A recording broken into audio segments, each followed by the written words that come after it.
અત્યારના સમયમાં ખરેખર હરેક વ્યક્તિએ એકવાર ટ્રીટમેન્ટ થેરાપી જે છે એ લેવી જોઈએ. હા, મને જો અત્યારે જનરલી એવો ક્વેશ્ચન આવે છે કે ભાઈ આની પહેલો જ ફોન આવે તો સાહેબ આમની સાઈડ ઇફેક્ટ કઈ છે. યસ. તો જનરલી મને ખબર નથી કે આની સાઈડ ઇફેક્ટ છે કે નથી, પણ મેં 24 થેરાપી મારી પોતાની કરી છે. અત્યાર સુધી મને કોઈ સાઈડ ઇફેક્ટ હજુ આવી નથી, અને મેં મારા ફેમિલી મેમ્બરની પણ મેં કરી છે. જે લોકો કદાચ કોઈ કહેતા છે આની સાઈડ ઇફેક્ટ છે, પણ જો સાઈડ ઇફેક્ટ હોય તો કોઈ દિવસ કોઈ વ્યક્તિ રિપીટ મારી પાસે ના આવે. પહેલી વાત તો મારી પાસે રિપીટેશન બહુ બધું છે.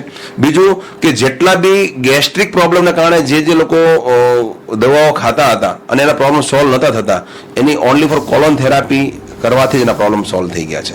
ઓકે, બરાબર. એટલે સાઈડ ઇફેક્ટ તો સર જેમ કે તમે કીધું કે એમાં પાણીનો જ ઉપયોગ થતો હોય છે. એમાં એ પાણી જે હોય છે એ યુવી ફિલ્ટર એમાં લગાવેલું હોય છે, અને એક પાણીની 5 વખત પ્રોસેસ થાય છે જેને ફિલ્ટરેશનની. ઓકે. અને જેના કારણે એની અંદર બેક્ટેરિયા ફ્રી હોય છે, અને એ પાણી 42 ડિગ્રી ગરમ હોય છે, હીટ હોય છે. હા, તો જેથી કરીને આપણે બોડી ટેમ્પરેચર પ્રમાણે, તો એકચ્યુઅલી બોડી ટેમ્પરેચર પર પાણી હીટ હોય એટલે કોઈ બેક્ટેરિયા રહેવા નથી. એની સાથે એ 5 વખત ફિલ્ટર થયેલું પાણી છે, અને એમાં છતાં બી એની અંદર અમે યુવી ફિલ્ટર લગાવેલું છે એની અંદર, જેથી કરીને કોઈ બી વ્યક્તિને એમ લાગે કે આની કોઈ સાઈડ ઇફેક્ટ, પણ કોઈ સાઈડ ઇફેક્ટ છે નહીં.